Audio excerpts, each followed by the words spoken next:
भगवते वासुदेवाय।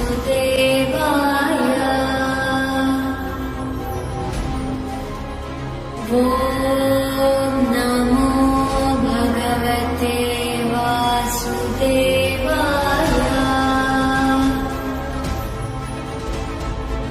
ॐ नमो भगवते वासुदेवाय।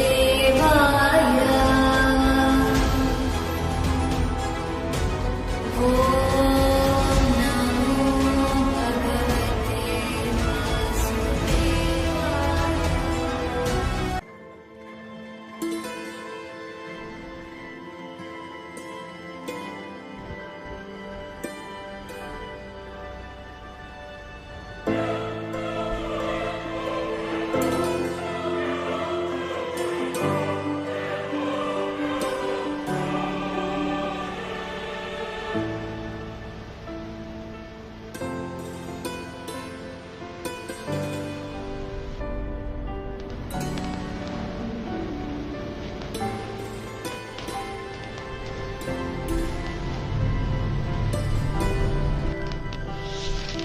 सत्ययुग के अंतिम काल में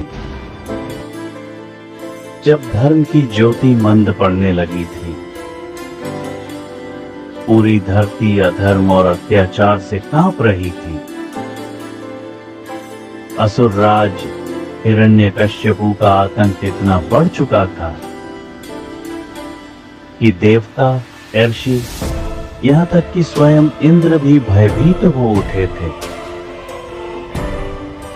हिरण्यकश्यपु ने घमंड में आकर स्वयं को ईश्वर घोषित कर दिया। उसने अपने ही पुत्र भक्त प्रहलाद को भगवान विष्णु का नाम लेने के अपराध में अनेक यातनाएं दी, लेकिन प्रहलाद का विश्वास अडिग रहा। हर सांस में बस एक ही नाम था, नारायण। जब अधर्म अपनी चरम सीमा पर पहुंच गया, जब अन्याय सहन करने योग्य नहीं रहा, तब भगवान विष्णु ने धारण किया एक अद्भुत, अद्वितीय और भयानक रूप। न वे पूर्ण मानव थे, न पूर्ण पशु। वो प्रकट हुए नरसिंह अवतार के रूप में, अधर्म के विनाश और भक्त की रक्षा के लिए धरा पर अवतरित हुए आधे नर आधे सिंह। आज हम सुनेंगे उसी अद्भुत कथा को जिसने सिद्ध कर दिया कि भक्त की पुकार पर भगवान सदैव उतरते हैं और अधर्म का अंत निश्चित है।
सत्यं वद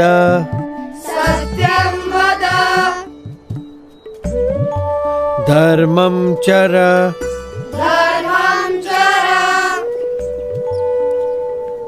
सत्यान्न प्रमदितव्यम् सत्यान्न प्रमदितव्यम् धर्मान्न प्रमदितव्यम् धर्मान्न प्रमदितव्यम् धर्म पालन, अहिंसा, सेवा, यह सब अच्छे मनुष्य जीवन के लक्षण हैं और इसीलिए इन सब सद्गुणों को अपनाते हुए परोपकारी जीवन जीना चाहिए। उसी में मनुष्य जीवन की सार्थकता है।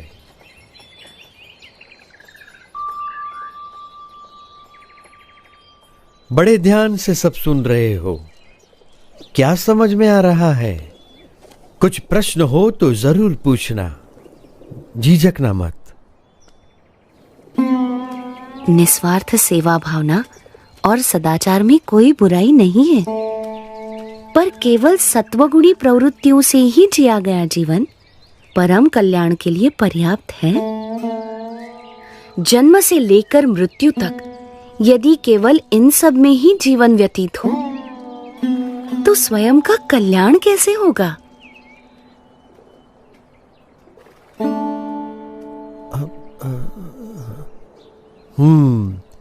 बड़े गुणी लगते हो, विद्याभ्यासी भी लगते हो और तर्क भी बहुत अच्छी तरह से प्रस्तुत कर लेते हो। तो आप ही बताओ, आपका क्या विचार है? मनुष्य को कैसा जीवन जीना चाहिए? ऐसा जीवन जो उस उच्चतम विद्या को पाने के लिए जिया गया हो, जिसे जानने के बाद और कुछ भी जानना बाकी न रह जाए। पर ऐसी कौन सी विद्या है? ब्रह्म विद्या, जिससे अपने अहंकार, स्वभाव, अज्ञान, इंद्रियों एवं अंतःकरण की गुलामी, हर प्रकार के दुख, सारे बंधन, जन्म मरण के चक्कर, इन सब से मुक्ति पाकर आत्यंतिक कल्याण प्राप्त होता है। पर केवल स्वयं के कल्याण के लिए जिया गया जीवन स्वार्थ सिद्धि का पर्याय बनकर ही नहीं रह जाएगा। यदि व्यक्ति यथार्थ रूप से आत्यंतिक कल्याण के मार्ग पर चल पड़े तो उसका जीवन अपने आप ही सबके लिए कल्याणकारी बन रहता है, एक यज्ञ के समान बन जाता है। सबकी भलाई का यज्ञ, सबकी सेवा का यज्ञ, सबके कल्याण का यज्ञ। अच्छा,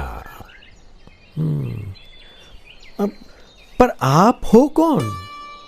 मैं नीलकंठ हूं। आप इस उम्र में ऐसे अकेले क्यों निकल पड़े हो? सबको परम कल्याण के मार्ग पर प्रेरित करने के लिए यही मेरे जीवन का उद्देश्य है। उम्र से तो आप शिष्य जैसे लगते हो, पर ज्ञान से गुरु हो।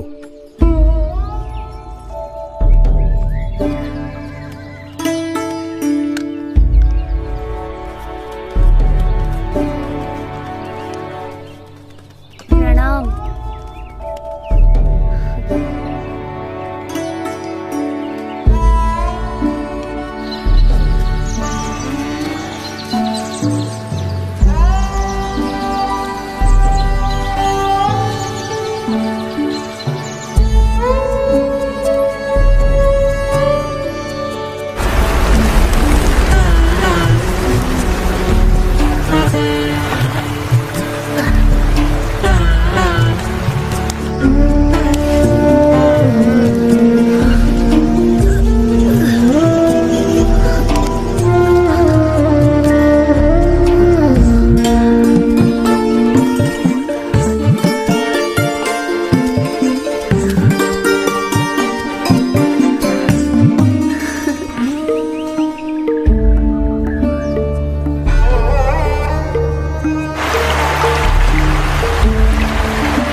जन्म मनुष्य का दुर्लभ जानी, जो जन मुक्ति चाहवे।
मानसरोवर जाते हुए रास्ते में नीलकंठ वर्णी पुण्यवंत तपोभूमि बद्रीवन में आए। वहां असाधारण तपश्चर्या करने का संकल्प लेकर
बद्री वन में अविरत 3 मास तक असाधारण तपश्चर्या करने के बाद भी नीलकंठ वर्णी और ऊपर मानसरोवर जाने के लिए उत्सुक थे और निश्चिंत थे।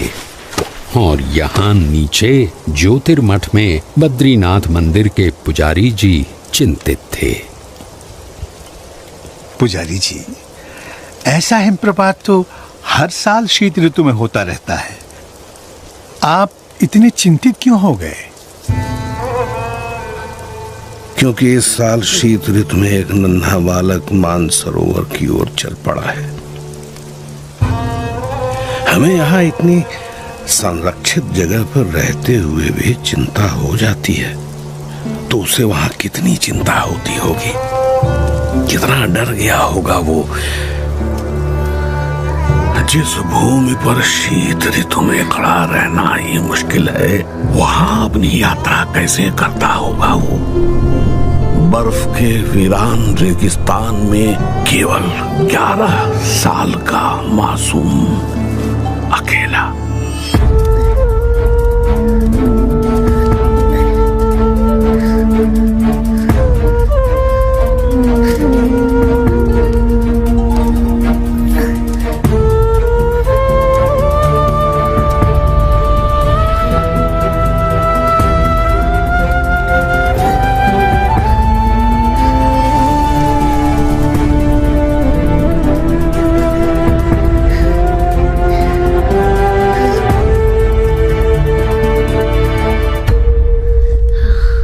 रुके हुए रास्तों से भी मार्ग निकालकर नीलकंठ वर्णी आगे बढ़ रहे थे।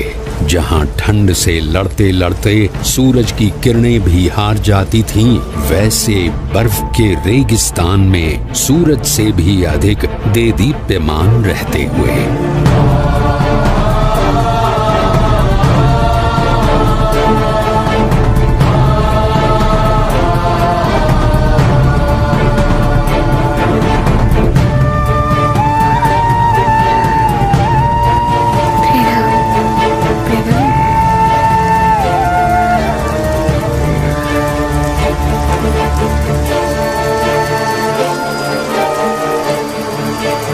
सन 1793 की शीत ऋतु के प्रारंभ में नीलकंठ वर्णी ज्योतिर्मठ से बढ़ चले थे और शीत ऋतु के बढ़ते हुए प्रभाव के साथ उनके चरण और आगे बढ़ रहे थे, भारत के उत्तर में तिब्बत में स्थित मानसरोवर की ओर।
किसी भी प्रकार की आपदाओं से ऊपर उठकर अपनी यात्रा को अविरत रखने की स्वाभाविक प्रकृति के अनुसार नीलकंठ वर्णी बढ़ चले विश्व के सबसे ऊंचाई पर स्थित प्रदेश तिब्बत में।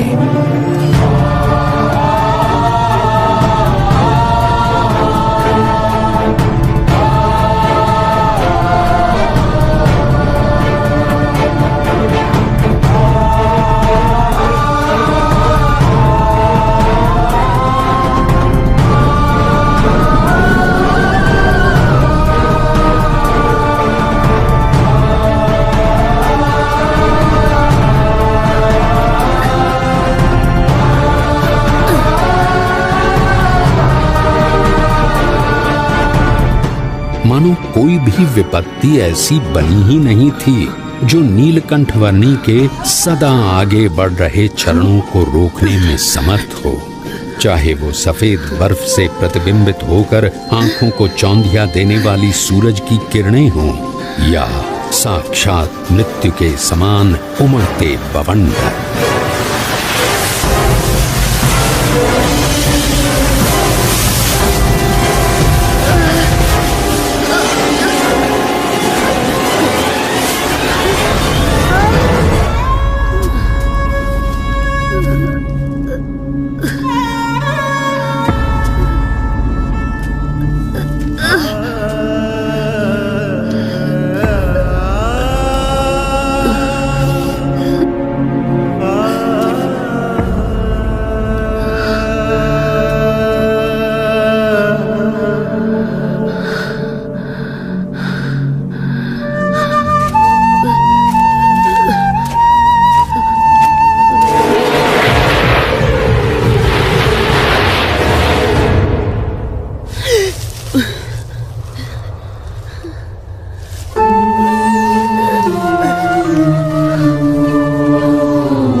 नीलकंठ वर्णी ने अपनी यात्रा को जारी रखा हिमालय के शिखरों से भरे हुए प्रदेश तिब्बत में।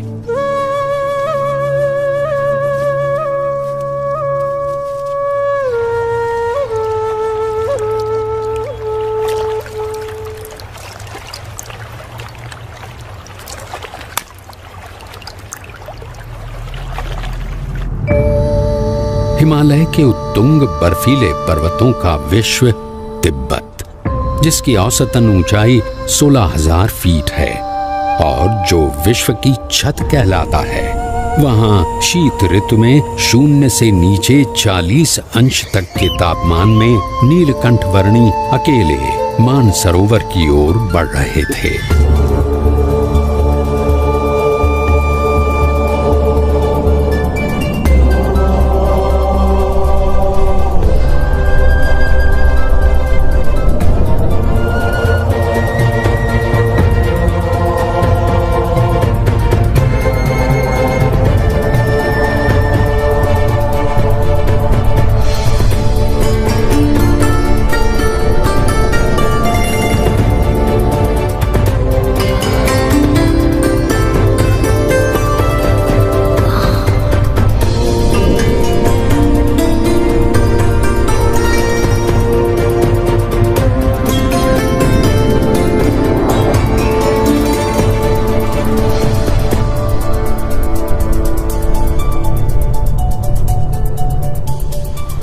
परमात्मनि यो रक्तो विरक्तो अपरमात्मनि।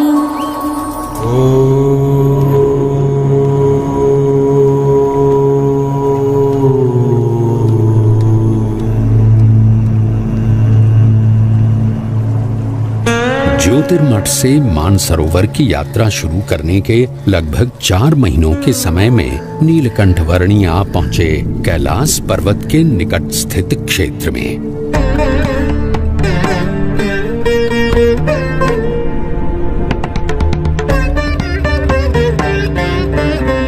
लगभग 21,700 फीट ऊंचे कैलाश पर्वत की तलहटी में राक्षस ताल सरोवर के निकट लगभग 15,000 फीट की ऊंचाई पर स्थित विश्व के सबसे ऊंचे मीठे जल के सरोवर मानसरोवर पर नीलकंठ वर्णी आ पहुंचे।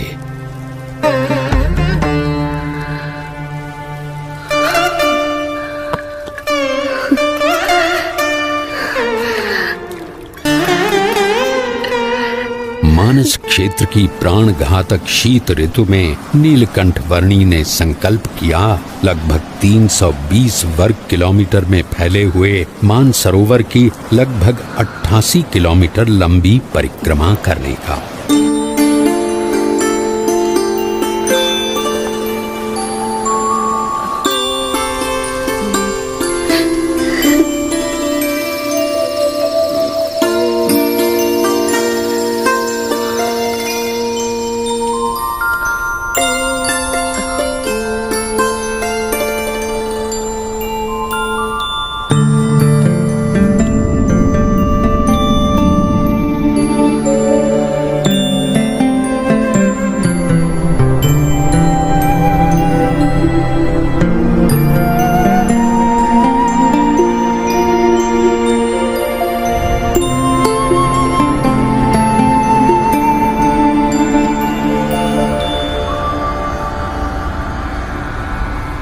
धर्म नियम और भक्ति क्रियाओं के पालन में कोई भी समझौता न करके नीलकंठ वर्णी मुमुक्षु मात्र के लिए जैसे एक उदाहरण प्रस्थापित कर रहे थे।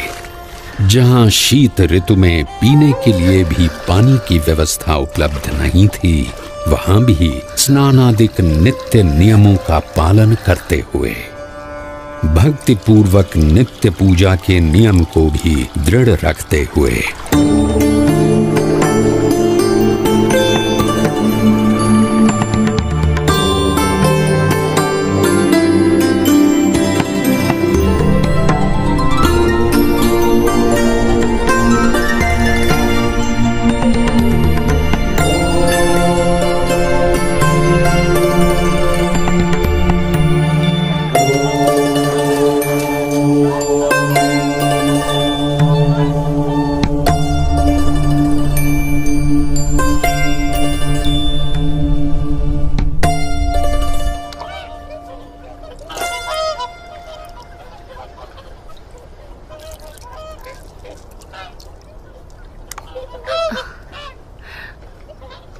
इस जन्म में आप सब हंस हैं और अगले जन्म में आप मेरे परम हंस बनेंगे। इस जगत में साधुत्व के जो परम विशिष्ट आदर्शों का सृजन होगा, उसका आप सब हिस्सा बनोगे। पश्चिम दिशा में मुमुक्षु मेरी प्रतीक्षा में है। भविष्य में वहां मेरा कार्यक्षेत्र होगा। समय आने पर आप सबको वहां मनुष्य जन्म मिलेगा। मैं वहीं आपको मिलूंगा।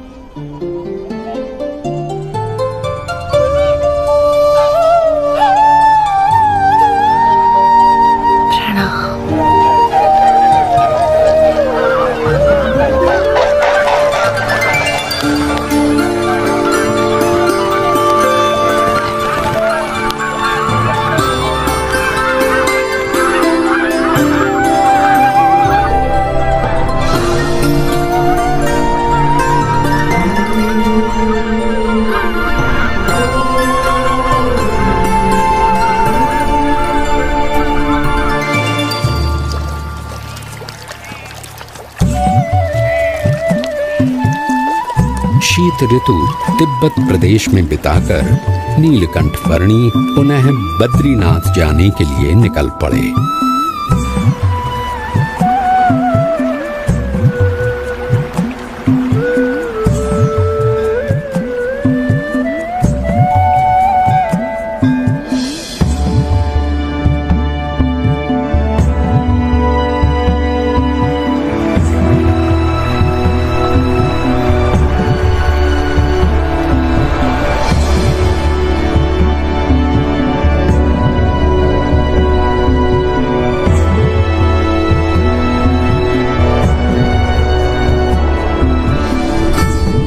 अलकनंदा नदी के किनारे स्थित बद्रीनाथ में नीलकंठ वर्णी पुनः आ पहुंचे।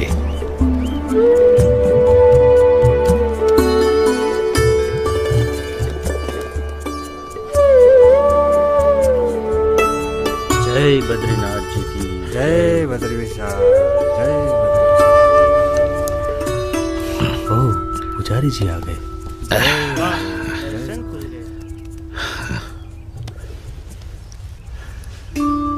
नमो नारायण, नमो नारायण। जय बद्रीनाथ पुजारी जी।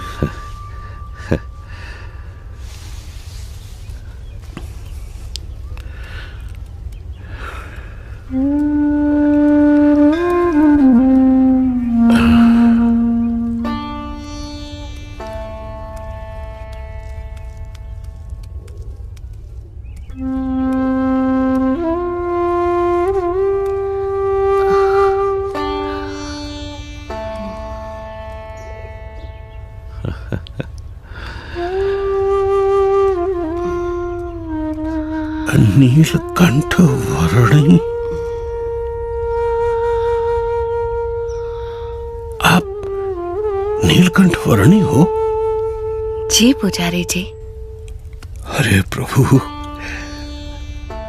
जब भी आपको याद करता था तब चिंता होती थी कि आप किस हाल में होंगे, जीवित भी होंगे या नहीं। जाते समय मैंने आपको कहा था ना कि मैं आपसे फिर मिलूंगा, सो आ गया। परंतु आपका शरीर?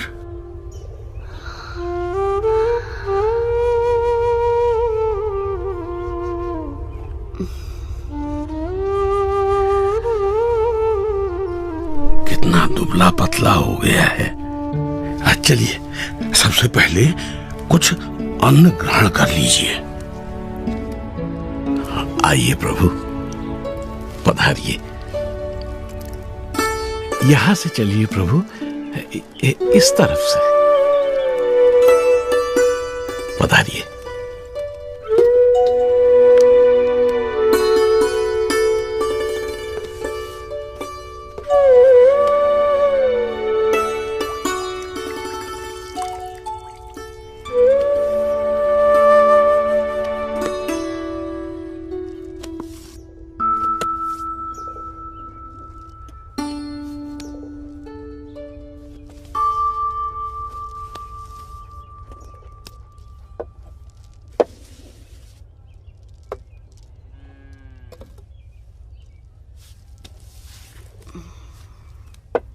मानसरोवर जाने से पहले अंतिम भोजन आपके वहां ज्योतिर्मठ में किया था, और वहां से लौटकर प्रथम भोजन भी आप ही के यहाँ कर रहा हूं।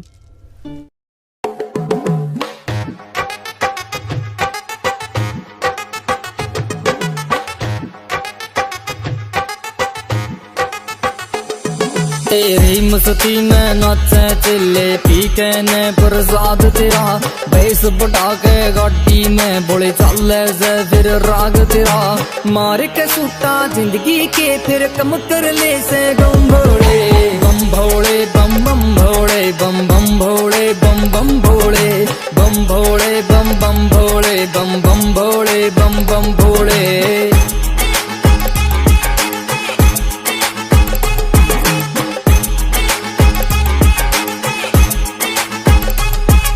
कहीं राख रमाए बैठे हैं, कहीं जटा बढ़ाए बैठे हैं, कोई बांदर या भगमा साफा, कहीं गल में नाग लपेटे हैं। कहीं राख रमाए बैठे हैं, कहीं जटा बढ़ाए बैठे हैं, कोई बांदर या भगमा साफा, कहीं गल में नाग लपेटे हैं। ओ दुनिया बुलाए बैठे हैं, कई मार चिलम का दम भोले बम भोले बम बम भोले बम बम भोले बम बम भोले बम भोले बम बम भोले बम बम भोले बम बम भोले।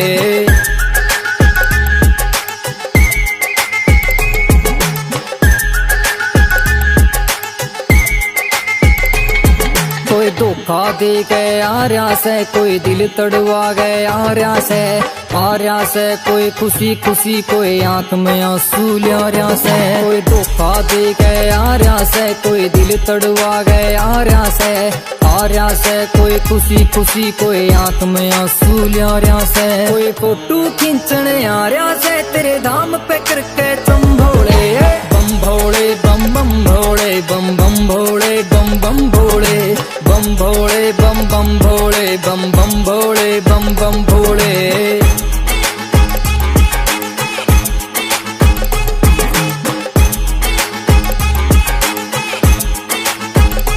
वो तेरा बाजे डमरू पाड़ा में, सुन के नाचे दुनिया सारी, जबे रहूं मैं खुशी खुशी, मेरे दुखड़िया पैसे तू भारी। तेरा बाजे डमरू पाड़ा में, सुन के नाचे दुनिया सारी, जबे रहूं मैं खुशी खुशी, मेरे दुखड़िया पैसे तू भारी। भूत भी नाचे पैर के घुंघरू बाजे चम चम चम भोले बम भोले बम बम भोले बम बम भोले बम बम भोले बम भोले बम बम भोले बम बम भोले बम बम भोले।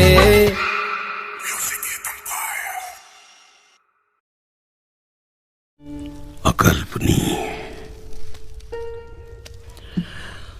वहां ऊपर 6 महीने तक आप क्या खाकर जीवित रहे? वायु।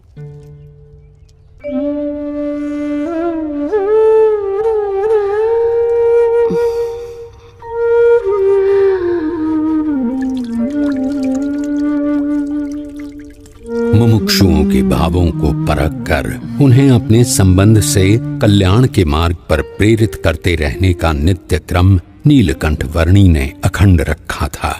उनके साथ उनकी जगहों पर उनके ही जैसे बनकर रहते हुए। इस दुर्लभ मनुष्य जीवन का उपयोग परम कल्याण के लिए होना चाहिए, नाशवंत भौतिक सुखों के लिए नहीं।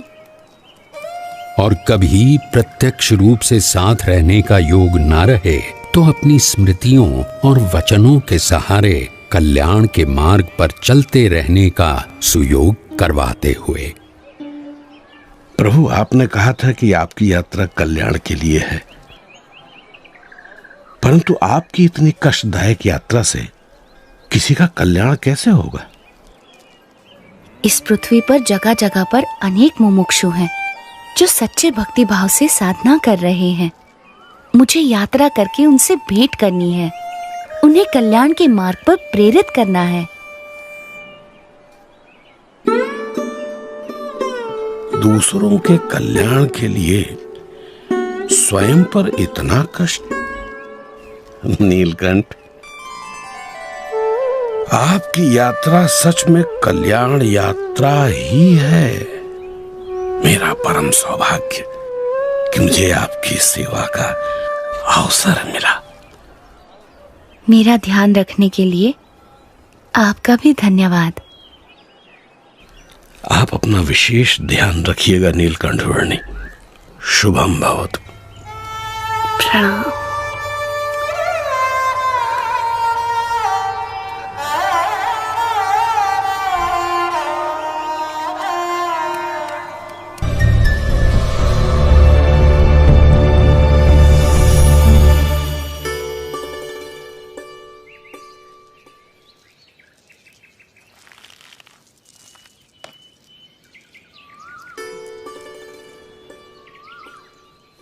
प्रणाम प्रभु।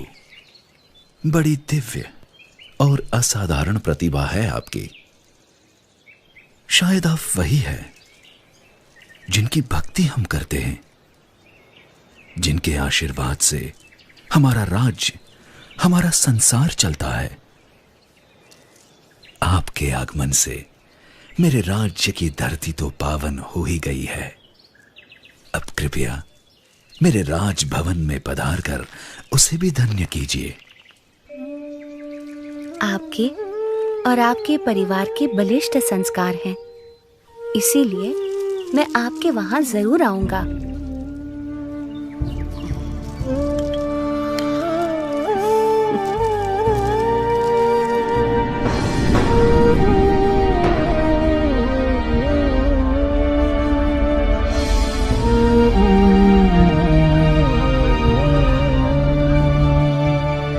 नीलकंठ वर्णी वंशीपुर गांव आ पहुंचे। कोई कहियो रे प्रभु आवन की, कोई कहियो प्रभु आवन की, मन भावन की, प्रभु आवन की, मन भावन की, कोई कहियो रे प्रभु आवन की, कोई कहियो आपन आवे लिख नहीं भेजे, मान परी ललचावन की, आपन आवे लिख नहीं भेजे, बान परी ललचावन की। ये दो नैना कहो नहीं माने, ये दो नैना कहो नहीं माने, नदियाँ बहे जैसे सावन की, नदियाँ बहे जैसे सावन की, कोई कहियो। ये महाराज पैदल चलकर क्यों आ रहे हैं? हाँ? और घोड़े के ऊपर कौन बैठा है? देखूं तो महाराज पैदल, अवश्य ही कोई विशिष्ट अतिथि होंगे।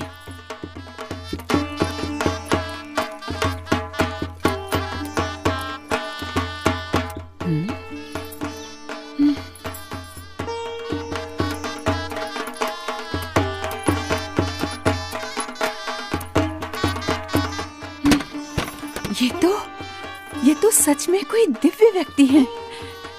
सब चलो, उनके स्वागत की तैयारी करो। जी महारानी जी।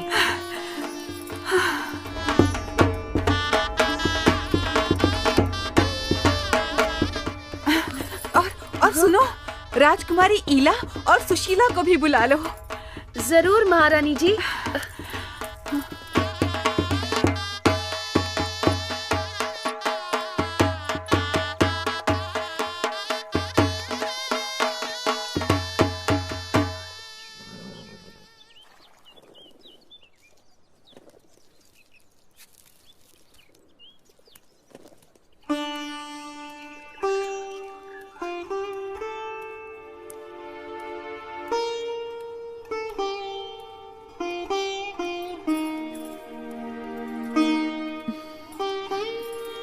प्रणाम।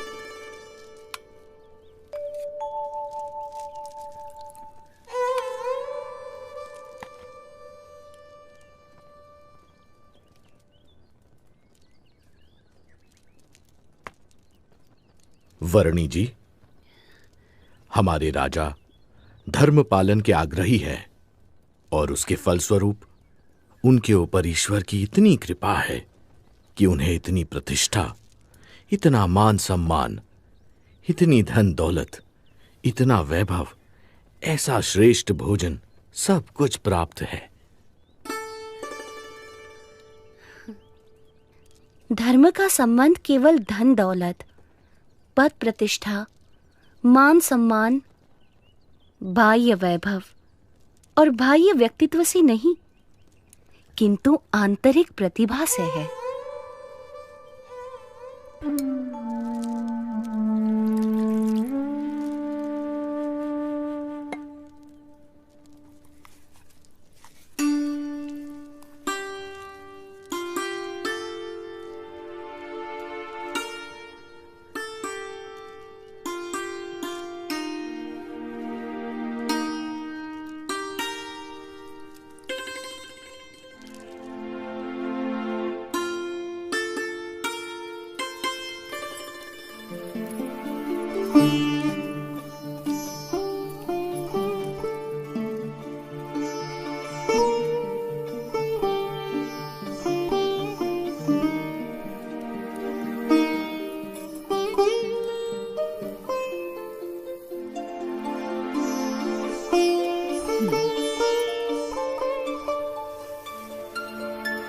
प्रभु, हमारा कोई पुत्र नहीं है।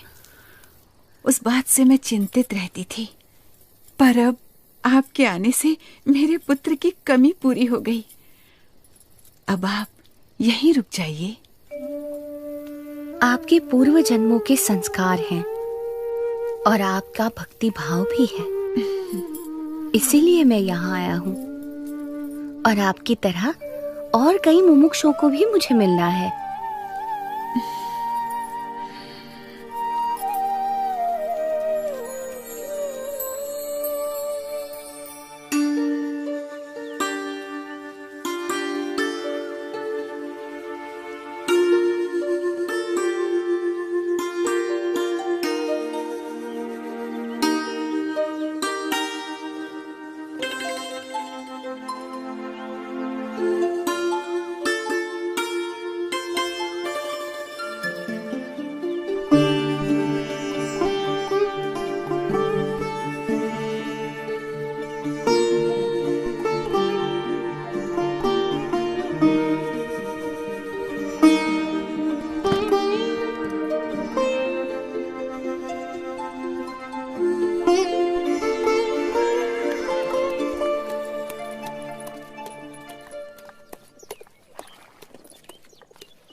मन ही मन में बड़ा मुस्कुरा रही हो, क्या सोच रही हो?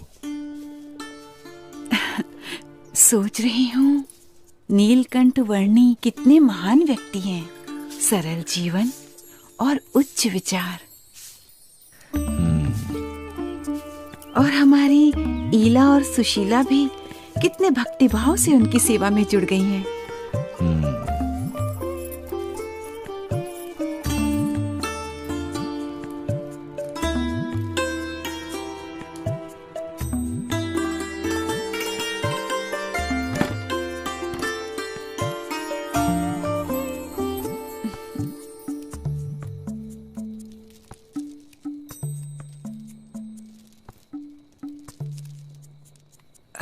नीलकंठ वर्णी, कई दिनों से आप हमारे साथ हमारे स्वजन की तरह ही बस रहे हैं।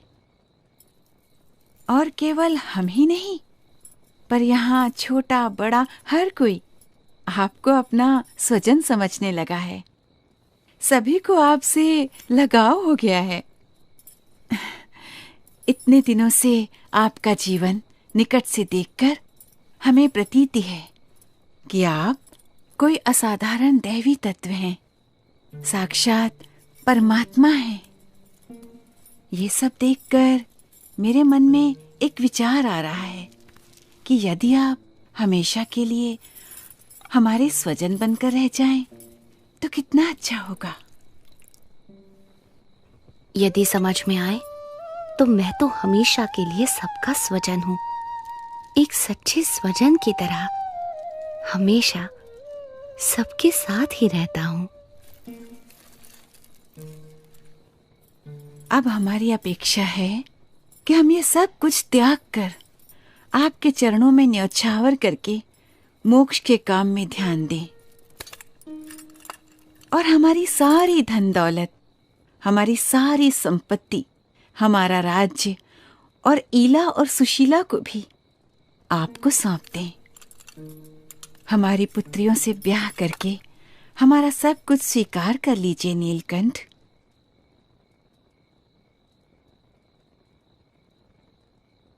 आप तो साक्षात परमात्मा हैं। आपसे अच्छा पति हमारी पुत्रियों को कहाँ मिलेगा?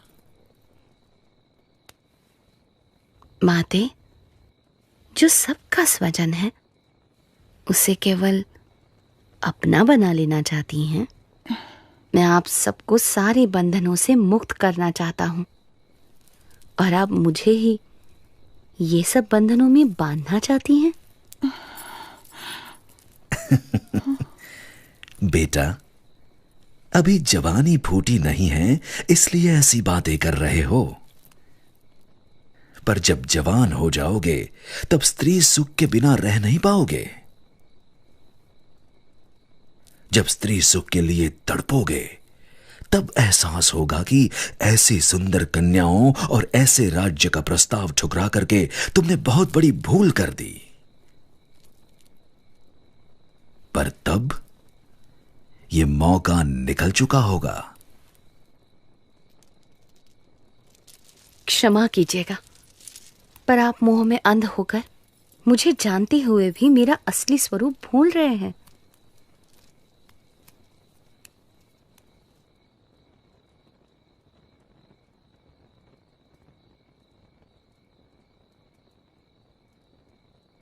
यही तो माया का प्रभाव है कि जो परमात्मा की उपस्थिति में भी आपको परमात्मा का सुख लेने नहीं देता है और ऊपर से साक्षात परमात्मा में भी माया का भाव लाकर रख देता है।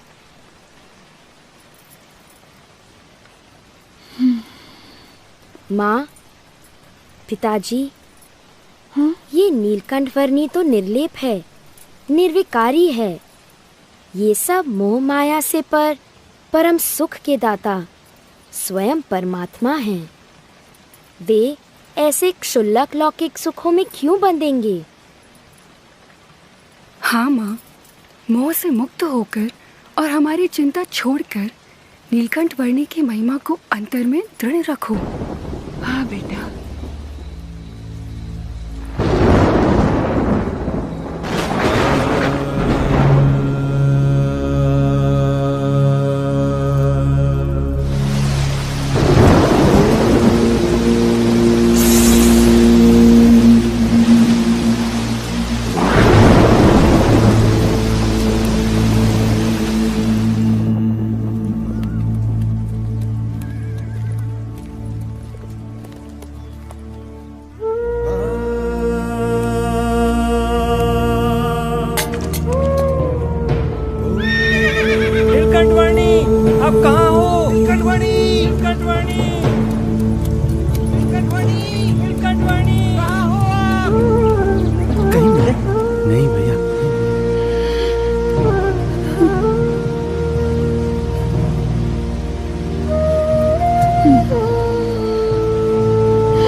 क्या हुआ?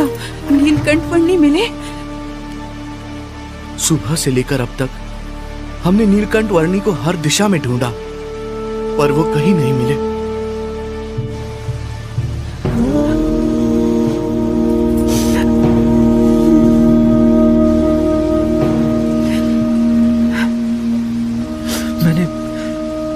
मैंने दूर दूर तक ढूंढा पर नीलकंठ वर्णी नहीं मिले।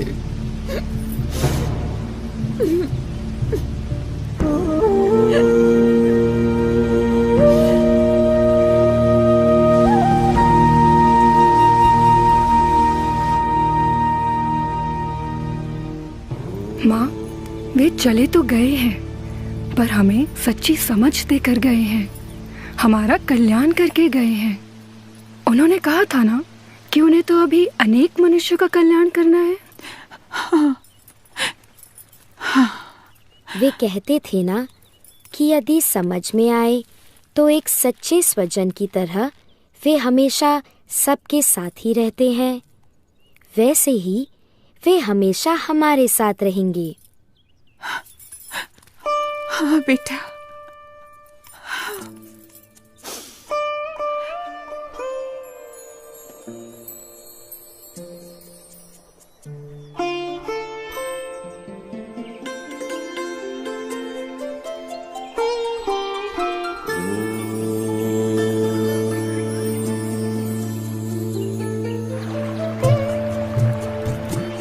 हर एक को हर बंधन से मुक्त करके परम कल्याण के मार्ग पर प्रेरित करने के लिए जिनकी ये कल्याण यात्रा थी, वो नीलकंठवर्णी किसी भी प्रकार के मायिक बंधनों में बंधकर कैसे रह सकते थे। अपनी कल्याण यात्रा को अविरत रखते हुए नीलकंठवर्णी बढ़ चले वंशीपुर से मुक्तिनाथ की ओर।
तेरे नाम से मन खिल जाए, मेरी दूर तू करे बलाए, मेरे होठ तेरे गुण गाए, जब तेरा डमरू बजे सिवाए। मैं भूल गया गम सारे, जो तेरी भक्ति में मैं खो गया। मेरे भोले मेरे शंकर जी, मैं तेरा दीवाना हो गया। मेरे भोले मेरे शंकर जी, मैं तेरा दीवाना हो गया।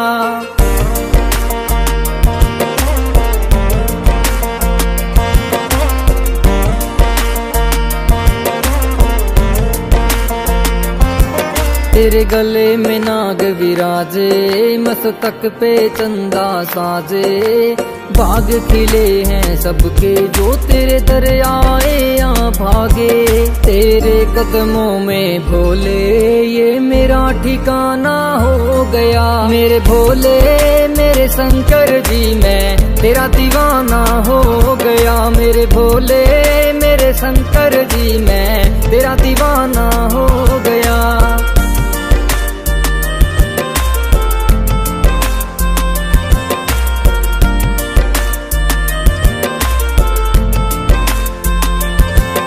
हो राख रमी है तन पे, अपनों के लिए विष पिया।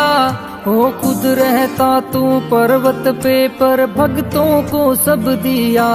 ये ठंडी चले हवाएं, तेरी भक्ति में मैं खो गया। मेरे भोले मेरे शंकर जी, मैं तेरा दीवाना हो गया। मेरे भोले मेरे शंकर जी, मैं तेरा दीवाना हो गया।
धरती पे एक ही सिवा दिल ते जिन्हें फिक्र से मेरा, जिसकी हर बात बात में होवे बस जिक्र से मेरा। उसके तू दिल में अधूरा, उसके तू दिल में अधूरा, कोई बीचा न राखिए। मेरा तो कुछ नहीं भोले, खुश बस मेरी माँ ने राखिए। मेरा तो कुछ नहीं भोले, खुश बस मेरी माँ ने राखिए।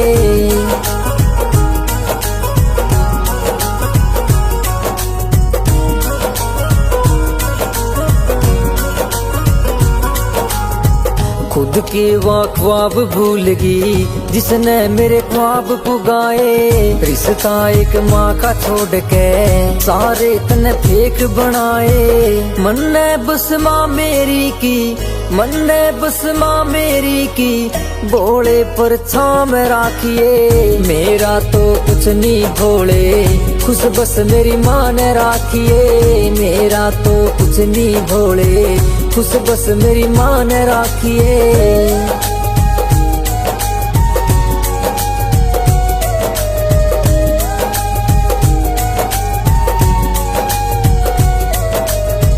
कल्ली संसार में सेवा जिसने एतबार मेरे पे।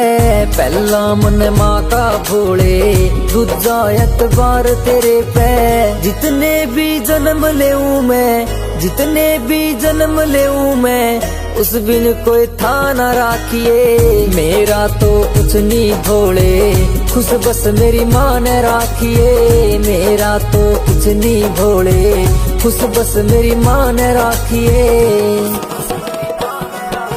माँ बिना लाड सुना, माँ बिना प्यार सुना, माँ बिना सुना संसार से भोले।